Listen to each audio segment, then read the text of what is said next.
Hey, what's happening, everybody? It is Monday, August 28th, and it is almost 8 months through 2023. Wow, time is flying by. This time next year, we will be in the thick of a presidential race, and I am not ready for it. I mean, I can't even handle it now.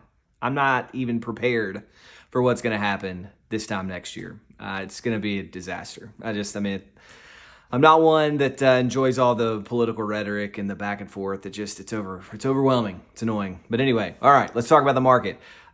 This past week, we saw initial jobless claims and continuing jobless claims decline, which means that more people are working. I mean, there's more money out there in the economy. That could mean bad things for Fed rates increases coming soon. I don't know what's going to happen. I still think they're probably going to raise rates again. I can't stand it. Mortgage rates are already super high. No major news happened regarding the mortgage rates over the past week. They kind of stayed about the same. They're still at the highest point they've ever been since 2001. And based on affordability, with housing prices where they're at, I mean, it's very difficult to buy a home right now, which is why you need to look into that 2 or 3-2-1-2-1 rate buy down program. If you have access to it, take advantage of it. It's a great thing. Buys you some time before you have to refinance down the road. I'm just saying. Numbers did come out about July sales, and they were down. They're down 2.2%. Prices were up, though. So as to be expected, new mortgage applications are down. I mean, it's just rates are killing, the vibe right now in the housing market. But prices keep going up. Why? Because it's not about the rates. People still have to live somewhere. It is all about supply. We've got to get more homes on the market. And if you looked at those numbers that NAR put out, the National Association of Realtors, you would see that new home construction, that's what people are going for. That's what's been selling because there's not enough existing inventory on the market to supply the demand. And so we're kind of shifting. And when you go to new construction, the prices are going to increase because the construction prices are higher than existing homes. So again, it's just a cyclical problem. What the Fed's trying to do with the rates right now, I think is just kind of misplaced. We don't need to be trying to raise and increase rates right now. Leave everything alone 6 to 9 months. Let's see what happens, see what shakes out, because there's a lot of volatility. I mean, it's just, again, if you've been watching this for a long time, I've been talking about volatility. I've been talking about the rates for a long time because it literally is changing every week. And you just can't get a good gauge on what's happening. So it's leave everything alone. Let's see what happens. We're not in a normal market. Trying to get inflation down to 2% is a noble fight. It is worthwhile. But at the same time, it's just not feasible. The issue is not rates. The issue is not money. The issue is supply. We've got to get more supply on the market. And here's the crazy thing. The higher you raise these rates, government bonds now, people are going to bonds. Well, that's putting more money into banks that are then going to go lend this capital. They're going to go out to government bonds. They're going to go spend that money in the economy. And so it's just a circular argument here. What is propping up a lot of the growth of GDP right now? Government spending. Well, how are we getting all this government spending? It's not because everybody's raising taxes. It's because government is issuing higher bonds. You're getting a guaranteed 6% rate. They've got this cash. They're stocked. They're hey, let's go out there and spend money. Okay, let's do it. So it's just that's not the issue. We've got to focus on supply. That's where we need to focus on. Anyway, I've said that tons. You know that. Let me talk about something else. I want to talk to sellers specifically, okay?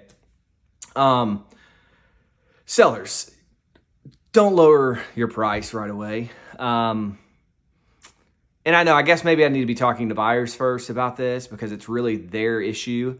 But fight the reduction of your price and offer incentives instead. Offer concessions. Here's why I'm saying that, because if you have a price that is $10,000. If you drop that price $10,000, that's $10,000 out of your pocket as a seller. The buyer who buys that house is not even going to understand or realize that $10,000 price reduction unless they stay in their home for 30 years or whenever they sell the home and they pay off that principal, then they'll realize, oh, we had a lower principal amount. We get $10,000 more had the seller not dropped the price. But right now, what's the issue? Affordability. People aren't buying houses to sell them in 2 years. They're buying houses to have a home to live in. And it's affordability. That's the crisis. That's the problem. So what you need to do is offer incentives that can go towards a 2-1 rate buy down or a 3-2-1 rate buy down. And what that does is it helps the buyer reserve time and buy time, essentially literally buy time for mortgage interest rates to drop, and then they can refinance into a long-term fixed rate at a lower rate. So that's my thought to sellers. Buyers, don't sit there and wait on a seller. I have seen it happen on the past 3 homes I've listed. Listed a house, been on the market, tons of showings, like 15 or more showings within the first week. No offers. No offers. Didn't happen. But you know what happened?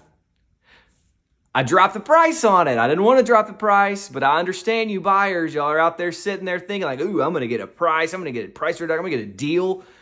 Whatever. I know what you're thinking, and I know your flawed methods of thinking right now because you just don't understand the value of what I was talking about versus a price drop. But what's happening is you sit there, drop the price. Guess what? 3, 4, 5 of you all rush out. Oh, we're going to make an offer. And then you all make offers at the same time. And guess what? Those people don't get the home. Only one of those people get the home.